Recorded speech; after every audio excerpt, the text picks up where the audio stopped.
Welcome to the Bring Me to Life podcast.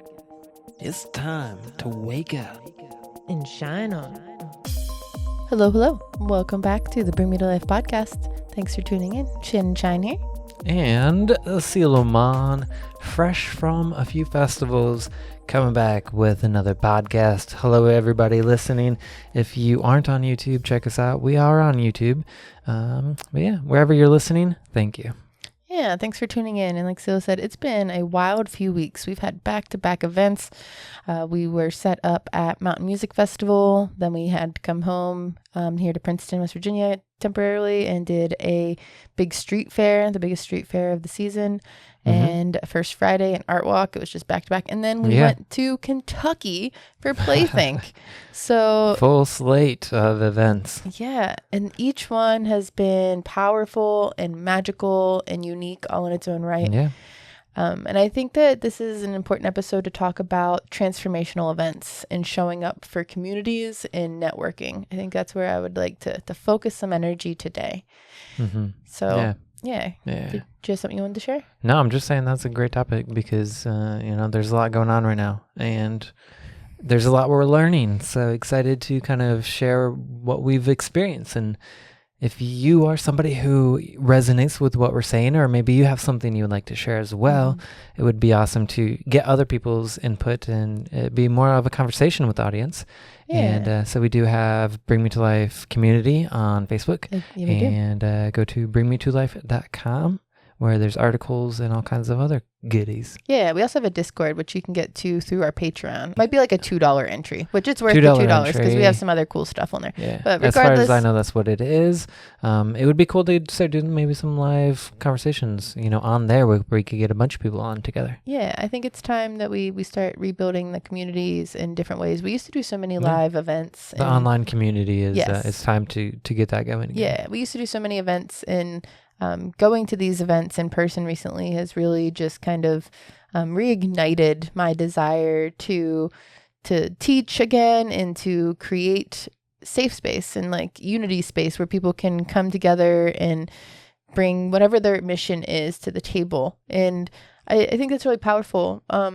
Before and right when we first met, I was going to festivals and events like every weekend, and to the point that it kind of made me feel burnt out. We actually met on our way to an event. Yes. You were headed to Rootwire. I was headed to Rootwire, and we had mutual friends that brought us together, and we've been going to things ever since for the last 10 years. Yep. Crazy to think Bring Me to Life is going on 10 years with us together. Indeed. And everybody who has been a part of it, regardless if that's now, at the beginning, the whole time, any part of it, and you're here right now with us. Thank you. But yeah, I would say the year before I got to you, I had gone to 23 different festivals that year, which is kind of wild to think about now because we go to like a few. Well, it just seems so much harder for some reason. We're getting old. Than it was. Yeah. I want to take better care of my body. So. We have different comforts now. We've resorted to glamping, where before we could maybe just show up with like a tent and a blanket and whatever in a car and survive. And now it takes a little bit more effort, but it's still really fun. It's still really magical. We just got back, like I said, from Playthink down in Kentucky, and I want to say that it was 90+ degrees every single day. But even in the heat, as somebody who doesn't do heat well, I had a blast. It was warm. It was a toasty event that we just got back from, Playthink 2024. And as Shannon said, 90+ degree weather through the weekend. We stayed in it. Yeah. We were in the weather. We were in nature. And yes, it was hot. I feel like my body also appreciated it in a little certain ways. Yeah. Allowed my muscles to open up a little more. So I think it's interesting because we went to Playthink that was 90+ degrees, and we just had gotten done Mountain Music, which last year was really hot and warm, but this year it was very cold most of the time. At least at night it was very cold. It was very cold. So I guess we got some of our cons out of the way. If that's the biggest thing we can complain about is Mother Nature, we have no control over that. We do not, and it is wild to put yourself in the mercy of Mother Nature. Yeah, but the events themselves, so why do we do this, I think is what I would like to get into. Why do we go to these events, and what do we bring back for them? And for me, it is that that sense of community, that sense of togetherness, camaraderie, the ability to create something out of nothing. We just go to these plots of land together. Sometimes there's a couple dozen of us. Sometimes there's a couple hundred of us. Sometimes there's a couple thousands of us. And we all come and we have this shared experience, whether, we are surviving 90-degree weather together, or we're surviving a tsunami, or not a tsunami, but like a hailstorm, which we've been at events with that, and things, rainstorms, and just like all of these different things. It brings you together with people in such a beautiful way. And I have to say that every event, good or bad, I come back inspired in a different way. And I come back with all these ideas to be creative, and these projects that I want to launch, and these people I want to create with. And I think that's really beautiful, because that's not something that I always feel in my day-to-day life. In going to Mountain this year, it was really beautiful, Mountain Music Festival here in West Virginia. I was a part of the art gallery, and it's like a world-class art gallery. So many people are so amazed by the gallery that we put together through the Pigment Sanctuary at Mountain Music Festival. There were over 20 artists of all different kinds of mediums and genres and inspirations, and each person is so unique. And some of those artists have been with us through the Bring Me to Life journey for the whole 10 years, like Ashton Hill and Lacey Valandri and Billy Morgan and them. They all met with us pretty early, maybe not all of them the full 10 years, but pretty early on in our journey. And to see how far they've come has just been so powerful and so beautiful. And I have to say that mountain music this year, it really changed me. I thought that I was kind of over festivals, but being there with so many beautiful people and the music was so good that I found a love for the music festival circuit again. And Playthink just kind of confirmed that on a different level. Mm-hmm. What would you say what were just some of your more favorite experiences from the slate of events that we've just had? So mountain music for me, again, it's the camaraderie. It's to be a part of something so powerful and magical, to, like I said, see the gallery come together. It's just a pavilion at first, and they build the walls, and then the art comes, and then there's flow artists, and there's dancing, and there's a community of people who, even if they're not chosen to feature their art, they run the sales team. Like you were one of our main salespeople. You and Jordan and Haley and a couple others just like really held it down. Yeah, that was cool. And it is cool to see it upgrade each year. Yeah. We've been to 3 of them. I think so, 3 or 4. Mm-hmm. And each year it's upgraded. But I've heard stories of people say at the beginning when they first started doing the art gallery, it was like a tent. Yeah, it was just a big circus tent, and you had to bear the weather elements and all the things. So I feel like the weather's been probably a thing each year. This year it did rain, but because they just poured the concrete, it was raised. They had all these permanent structures put in place, so it handled the rain really, really well. Well, it didn't rain until the very last set, which I thought was magical. The last night and the last set, which I remember saying a little blessing prayer, whatever you want to call it, manifestation to the universe. I was like, please, if it's going to rain, can we like get through all of the music and just have a really good weekend? And then I remember people being like, it's going to rain, it's going to rain. And then the last song played, and then we had just enough time for everyone to get back to their camps pretty much. And then it poured. Yeah. And then I was just like, I have so much. I love the rain. Sula was ready. He wanted to have a good time. Situations. And yeah, it was just really nice just sitting underneath the easy up that we had, watching the rain. It was 4 a.m. maybe. It was late. Well, I was just enjoying it. Yes, everybody's going to bed. What is going on? I am hype. It is rainy, 4 a.m. Why am I so hype?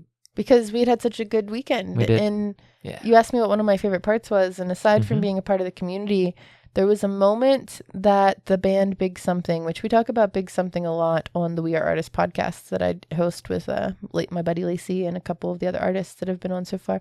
But Big Something's a band that plays at Mountain every year. And at the end of their set this year, there were fireworks.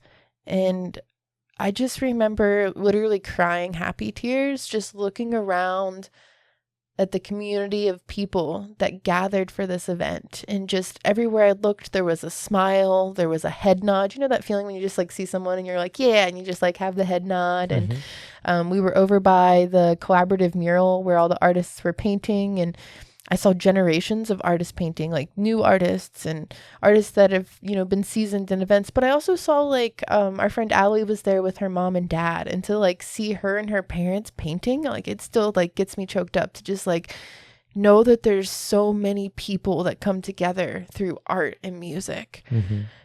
It's such a beautiful thing to see creatives allowed to create in their element. I think that we need to find ways to uplift people to do that more, because when you allow creatives to come together, beautiful, magical things happen, especially when you just let them find their flow and there's not like a whole bunch of stipulations around it. Let people create. We need more of that in the world. I agree. I don't know where to go from there because that was a powerful statement. So I don't expect me to follow that up. I felt in the flow, and then I just thought about how you've been making like reels of our thing, and I was like, this needs to be said. Yeah, you're just you're channeling, so I just allow you to flow, and then you say this big epic statement, and you just look at me. Wait, okay, now Celia's turn. Well, I want to make sure you got to talk. I'm still just taking all that in. So I still want to talk about my favorite parts of the other two Okay, events. yeah. But what You was have plenty of favorites, I'm sure. What was your favorite part of Mountain before we go into the next one? Mountain. That was really enjoyable. I'll say the last night I just was enjoying it, you know. I was just in the moment. I was all dressed up in my cuffs and my magic hat and just feeling really cool. And I literally just remember laughing so hard. I cried multiple. It was almost the last few hours of the night. I just found everything so funny, and I was just enjoying everybody's presence, all the friends that we had at Mountain Music Fest, and just trying to hold the good vibration to spread around the joy. Me and our friend Billy. We talked a lot, and him and I laughed quite a bit during that. And someone gave you a Nerf gun, and you were just my friend Tony, your inner child just came out. Tony gave me. Thank you, Tony. He gave me a Nerf gun. That was fun to just shoot around, and I did let a few other people shoot it, and then they lost the dart. My bad. I expressed to Tony. He said, "Check out this bucket, dude. Hundreds and hundrds of little darts." So I was like, okay. It was a good time. enough. It was a good time, yeah. So, just hanging out with all the friends and listening to good music and laughing. You mentioned your costume attire. So I think something that I've noticed you really enjoy at transformational events and music festivals is the ability to express your character. Yes. You get to wear your wizard hat. You get to have your like Ren Fair accessories and like... You get to just be comfortable in your own skin. Does that all seem relatable? Yeah, absolutely. Because I am more of a expresser through my clothes and my actions. We have to wear a lot of muggle clothes in the real world. Yeah, but I try to find clothes that still vibe with me. I have different clothes for different environments, but each one is something that I enjoy and appreciate. And being at festivals is great because nobody's going to judge you for wearing a wizard hat, leather cuffs, and a robe. Everybody at that festival, the last two festivals, they're all dressed in their characters. That's one of the great things about it is you get to dress up in all these kinds of creative characters, and everybody is either doing that with you or just appreciating the fact that people are doing it. And a lot of these events have theme days and things too, which is fun. I don't always get to participate in them. Jumping to the Playthink festival we just had, they had like a day that was You're the Dragon. So lots of people were dressed up with as dragons or had dragon wings or like almost like scale looking attire and fishnets and things. And then they had Out of This World. So there was a lot of people dressed up in like their alien forms. Somebody had these crazy alien Those were glasses, so cool. sunglasses. And then there was forest magic. So I got to wear my little like fox ear headband that I have and just really be playful. I think so part of what I wanted to share in this episode is the importance of going to these transformational events and these festivals and the ability to be inspired, but also the freedom to find yourself. And I think something that I get from going to these events is I get to explore my inner child. And the more I get to explore my inner child, the more I feel connected to my creativity. I feel inspired to, expand out of my normal comfort zone, and I feel seen. And for me as an artist, when I go to these events and I paint, I mean, there's nothing like the exchange I have with the crowd of people that just come up and share joy for something I'm creating. Like, it almost makes me want to cry to think about how many people came up to me, both at Mountain and at Playthink, and even at Celebrate Princeton, the local street fair, and just were so excited to see what I was painting. And that makes my inner child so happy, because I remember being the kid that like I would go through page after page of sketchbook and notebooks and things, and I would want to show my work to people. And sometimes people would get excited, but like I never felt as seen as I do going to these events and being able to just share something that helps me heal, like my art, and see that exchange with other people in the audience, and to know that I'm inspiring them to want to create too. Like, so many people are like, wow, I really want to paint. Like, just watching you and how excited you are about this painting makes me want to create.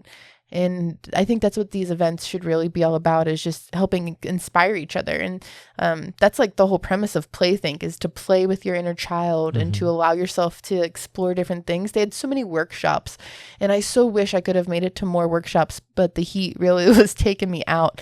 But I got to teach a workshop, and that was just really powerful and fulfilling, in learning that the people that came to my workshop just really seemed to enjoy it, and being able to hold space for them to share what was on their hearts. It felt not only empowering for me to be the guide or the host for it, but to hear their stories and their journeys. Some of them were sharing things that were just really confirming for me and things I needed to hear too. So it's wild to be the guide, but to receive in it in such a way. Yeah. So from what I remember of your workshop, it was how to shine a light through the darkness. And you allowed everybody to go in a circle, which I think is always a good idea when you want to have people more interactive with your workshop, is allowing them to introduce themselves and like one or two things about what drew them to your workshop, or whatever it might be. But you did allow them space to communicate and to express themselves. And I thought that was really cool to see them all appreciating that. And, because we all go through darkness, and to open up space and allow each other to heal without fear of judgment is very powerful. So I thought you did a really good job. You had a good amount of people come, even though it was 8 a.m. Yeah, I was shocked. I had stayed up really late the night before, and I had to teach a workshop at 8 a.m. on a Friday.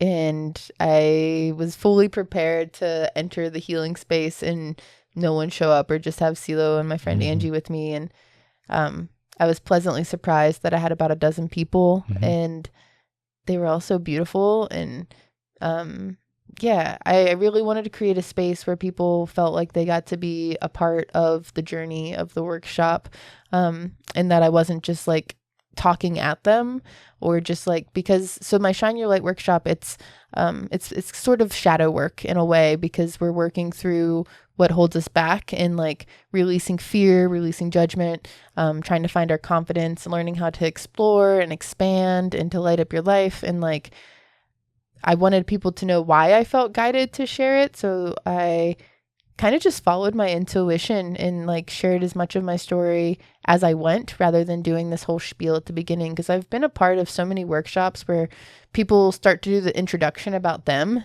and it just turns into like, a whole thing about them. And I don't want to be at a workshop like that. Yeah. I would say feeling like if you're a workshop leader, people come and they sit down and they watch you and listen to you. It can be an inviting feeling to, really hold space and the power of that, circle. So some people, I could imagine, as somebody with feelings and emotions and all that an introduction could turn into just somebody sharing all of their trauma with the group, which might not be a bad thing if there is an adequate lesson or something that they can all take from that, rather than just, sharing all the bad things that have happened to you and sending you on your way, which you didn't do. So, I think that's very powerful. And for anybody who is interested in teaching workshops, maybe that's an important lesson to learn. I think maybe we should do an episode soon on the power of teaching. And like showing up for those things. Yeah. You write that down. I know that you did write a book. A lot of your stuff is shadow grief work, and it's very powerful. So I do want to talk about your book, but maybe share a little bit about your book, and then I do have to go soon, so we're gonna have to wrap this up, and then we can see everybody on the next episode, talk more about whatever you have. Thanks for that. I almost forgot to mention that I did launch the pre-sale order of my Shine Through the Shadows of Grief journal. It's a journal more so than like a book, so like don't expect my full story in it, but what is in this journal book is prompts and activities and experiences to help a person work through grief. And grief can be, the loss of a person, place, or thing, whether that person has, transitioned from earthly form, or, maybe you're just separated or something like that. And in this book, there's over 40 prompts, and then there's like a section for people to write their experiences and stories. And I created this book because so many people come to me once they lose someone or they go through a deep loss, because I've lost so many people in my life. And I've put together different questions and, like I said, activities that have helped me. So I have pre-sales open until June 22nd, 2024. So whenever you're listening to this, if it's after you, it'll probably still be for sale on my website. And if you have any questions about how to get that, you can reach out to me personally. So the Shine Through the Shadows of Grief. And I do want to say a huge thank you, because within the 2 hours of my first launching it, I had sold almost 20 copies. And that to me just made my heart feel like it was a success. And I do have a goal to distribute 1,111 copies within a year. So whether that's, there's a community, or maybe there's some sort of therapy group out there listening that wants to get a bunch of copies for their patients, I would love to figure out a way to do some sort of collaboration with people on that. But also any money I get from purchases of this journal, I'm putting back into creating more grief circles and space and ways to hold space for others. So that's the mission there. Very powerful. Glad that you're doing that. And where did you say people can find the book? Or where can they, Right now, you can pre-order it through my website, which is shannonshine.com. And if anybody's listening, not right now, you can still probably get it through shannonshine.com. Shannonshine.com. Which I did switch. You can still get to everything through Shantastic Shine, but I am officially switching myself in my branding to Shannon Shine. And if you're listening and you haven't added me yet on Instagram, within the next couple days, it's going to be Shannon Shine Official instead of Shantastic Shine. Beautiful. And going through the evolution. Yeah. Well, thank you for sharing. Thank you for all that you do. Yeah. We had a great time. I feel bad I didn't get to ask a slew more. of festivals. Unfortunately, I do have to go. I have to go to work for a different kind of. I do so many things. I'm trying to, hyper focus. But at the moment, I do have other responsibilities that I agreed to. So I want to make sure I honor those. And we're gonna give you all, something to be hyped about for the next episode. To hear more about the journey of Selomon. Oh, yes. Thank you all. We love you. Continue to stay awake. And shine on